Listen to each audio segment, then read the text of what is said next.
नमस्कार। Sai college of teachers training के online classes में आपका स्वागत है। आज हम पढ़ेंगे डीएलएड फर्स्ट।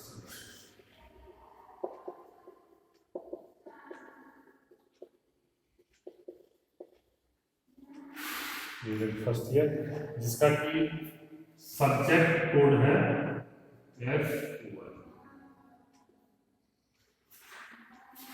F1 और विषय का नाम है समाज, शिक्षा और पाठचर्या की समझ। इसका जो फर्स्ट यूनिट है वह है बच्चे, बचपन और समाज, और इसका फर्स्ट टॉपिक हम लेके चल रहे हैं जो कि बहुत महत्वपूर्ण है आपके लिए, वह है समाजीकरण। तो समाजीकरण में हम पिछले क्लास में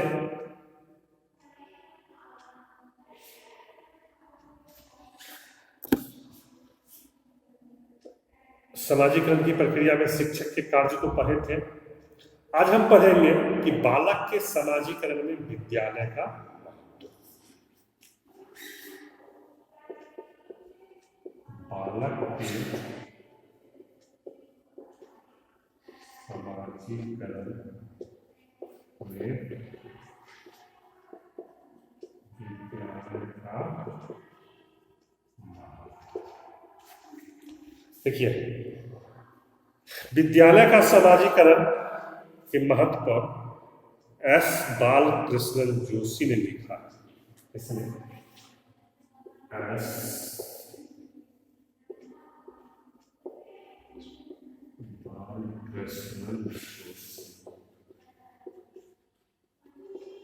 एस बालकृष्णन जोशी ने लिखा है, किसी भी राष्ट्र की प्रगति,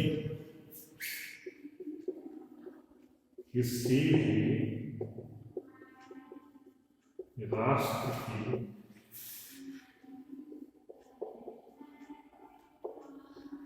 भी राष्ट्र की प्रगति का निर्माण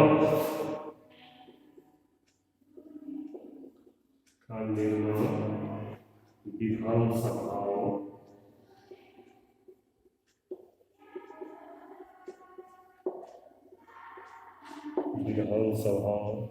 न्यायालयों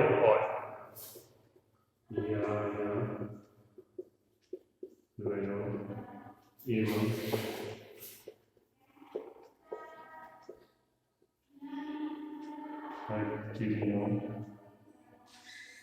न्यायालयों या फैक्ट्रियों में नहीं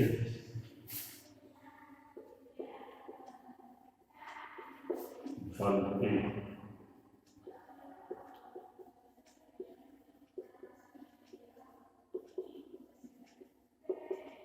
विद्यालय में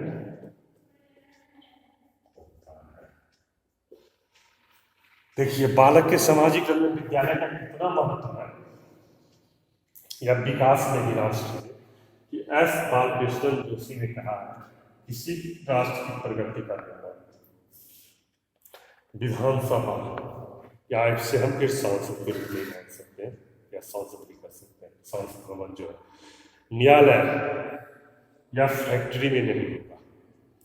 वह कहाँ होगा? वह विद्यालय में होगा। विद्यालय में कैसे होगा? जब तक वह शैक्षिक दृष्टिकोण से विकास नहीं करेगा, जब तक वह मानसिक दृष्टिकोण से नहीं विकास करेगा, और सबसे महत्वपूर्ण, जब तक वह सामाजिक दृष्टिकोण से विकास नहीं करेगा, तब तक किसी भी राष्ट्र प्रगति के पथ पर नहीं जा सकता है। तो बालक के समाजीकरण की सबसे बहुत थॉट्स आपने पढ़ा। अब इसको हम समाजीकरण के क्या कारण हो सकते हैं, ये बहुत सारे पॉइंटों में विभाजित है। हम एक एक पॉइंट करके अलग अलग पढ़ेंगे। और इसका सबसे पहला पॉइंट है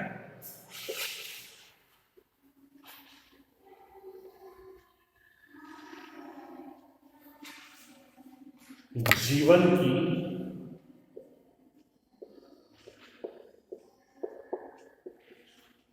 कठिनाइयां। पहला पॉइंट है इसमें जीवन की कठिनाइयां। देखिए कैसे होता है। आज का जो वर्तमान परिवेश है उसमें माता और पिता दोनों वर्किंग होते हैं, मतलब दोनों कार्य में व्यस्त होते हैं, और माता पिता के पास इतना समय नहीं होता है कि वह अपने बच्चे की शिक्षा के देखभाल करे। जैसा कि वर्तमान परिवेश चल रहा है, इस चीज को आप सभी लोग जानते हैं कि जो आर्थिक जरूरतें हैं अभी की, जो भौतिक आवश्यकताओं को पूरी करने के लिए आर्थिक जरूरतें हैं, उसके लिए अभी के दौर में माता और पिता दोनों को वर्किंग होना आवश्यक हो गया। इस स्थिति में क्या होता है, जब माता और पिता दोनों परिवार से दूर रहेंगे तो निश्चित तौर पर बच्चे की शिक्षा की देखभाल नहीं कर सकते। और देश के आधुनिकीकरण के कारण आसपास की जटिलताएं बढ़ती जा रही है।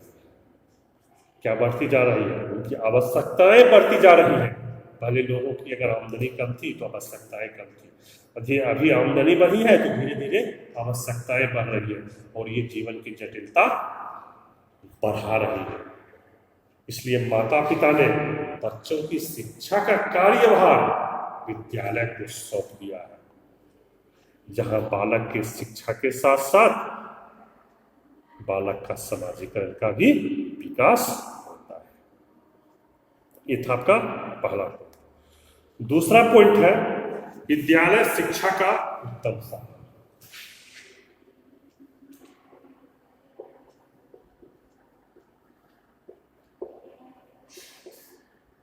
विद्यालय शिक्षा का उत्तम, अब इसे देखते हैं। देखिए, विद्यालय शिक्षा का एक उत्तम साधन होता है। घर पर रहकर शिक्षा ग्रहण करना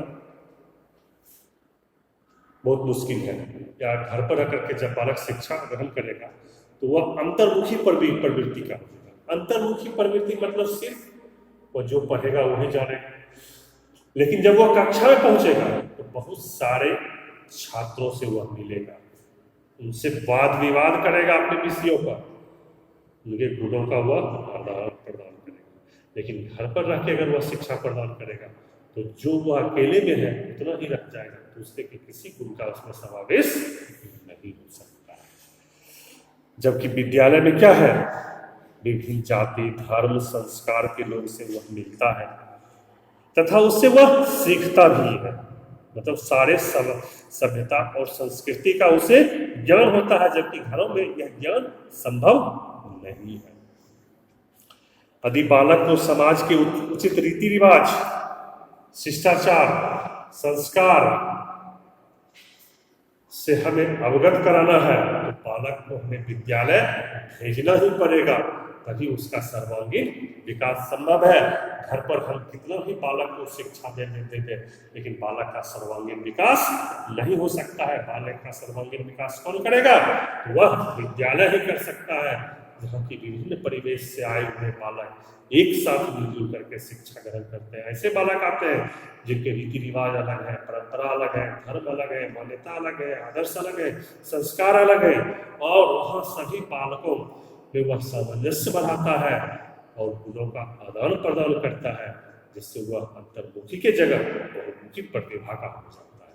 तो इसीलिए विद्यालय का एक महत्व है कि वह उत्तम साधन इसीलिए है कि घर पर उत्तम शिक्षा बालक प्राप्त नहीं कर सकता है। तीसरा जो पॉइंट है इसमें वह है शिक्षित नागरिकों का निर्माण।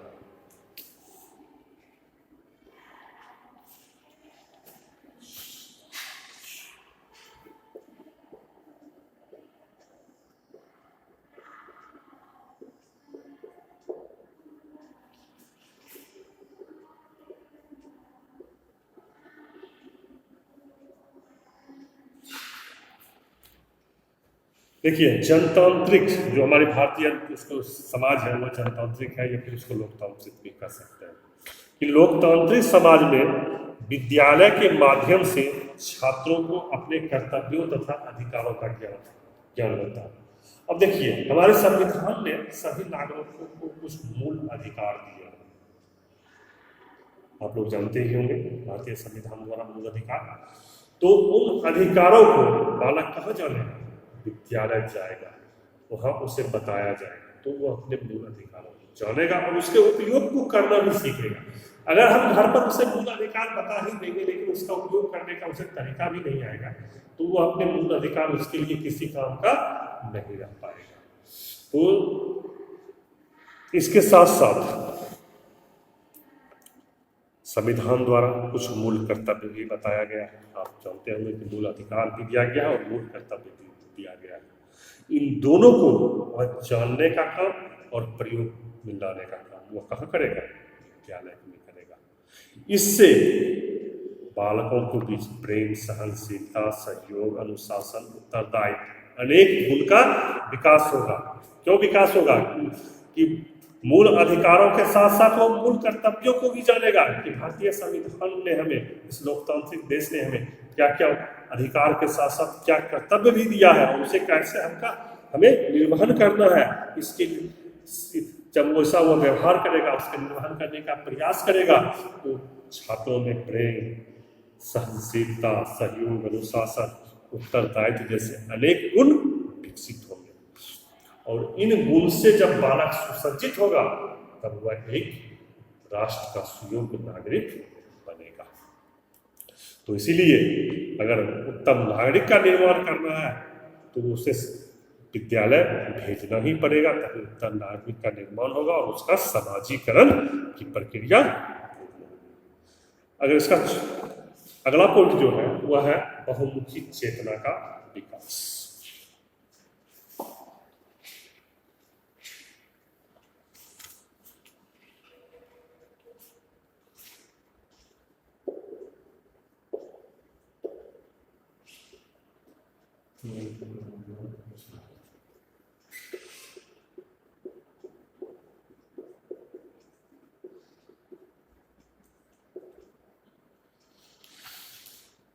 देखिए, विद्यालयों में अनेक परिवार के बालक आते हैं, उनकी रुचियां अलग अलग होती हैं। जब वह एक दूसरे के साथ मिलता जुलता है तथा वह अपने विचारों को आदान प्रदान करता है। अनेक पृष्ठभूमि से बालक आएंगे जिनकी रुचि अलग होगी, विचार अलग होंगे। वह जब आपस में मिलेगा तो उसके रुचियों का आदान प्रदान होता है, जिससे उसकी चेतना का विकास होता है। तो इसीलिए चेतना के विकास करने के लिए, समाजीकरण करने के लिए बालक को विद्यालय भेजना आवश्यक है। इसका जो अगला पॉइंट है वह है विशिष्ट वातावरण की अवस्था।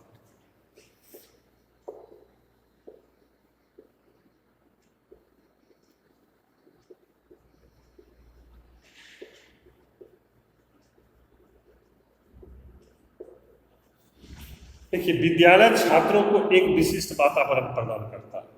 यह वातावरण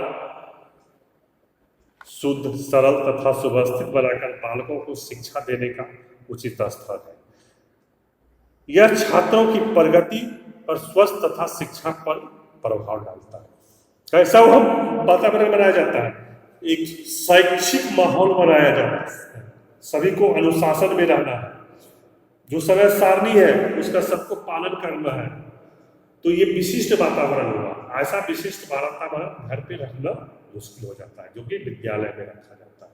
इस गुण के कारण बालक में जो है आत्मनियंत्रण की भावना आती है, उसका आत्म विकास करता है और उसका समाजीकरण की प्रवृत्ति बढ़ती है। तो ये विशिष्ट वातावरण जो है समाजीकरण की प्रक्रिया को आगे बढ़ाता है। अगला पॉइंट है इसमें सामुदायिक जीवन को प्रोत्साहन।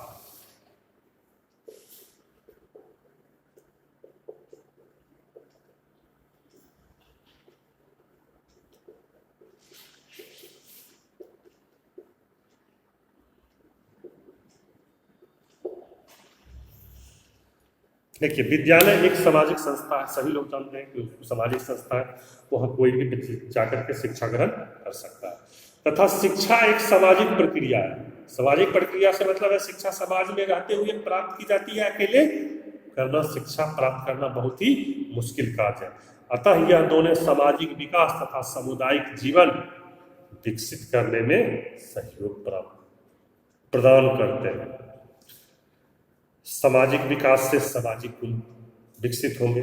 अगर सामाजिक रूप से विकास करेंगे तो निश्चित रूप से जो भी सामाजिक गुण है, समाज के आदर्श है, संस्कार है, उसको हमारे अंदर आएगा तो हम क्या करेंगे, हमारा सामाजिक छात्रों का विकास होगा तथा सामुदायिक जीवन बालकों को स्वतंत्रता, समानता, बंधुत्व इत्यादि आदर्शों के महत्व को प्रोत्साहित करता है। यह सब विद्यालय में जाने के बाद ही पता चलेगा कि हम अपने कैसे स्वतंत्रता को, समानता को, बंधुत्व को इत्यादि आदर्श को बढ़ा सकते हैं, इसका प्रयोग कर सकते हैं।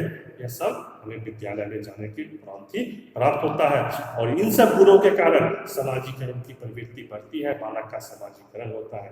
तो इसीलिए कहा जाता है कि बालक के समाजीकरण में विद्यालय का अत्यंत ही महत्वपूर्ण स्थान है। बिना विद्यालय गए हुए बालक का पूर्ण समाजीकरण करना उसके लिए नहीं, बहुत ही कठिन भी है। तो आज ये टॉपिक समाप्त हो गया है। ये टॉपिक था विद्यालय के समाजीकरण में, बालक के समाजीकरण में विद्यालय का महत्व। अब हम अगले टॉपिक में समाज के बारे में पढ़ेंगे।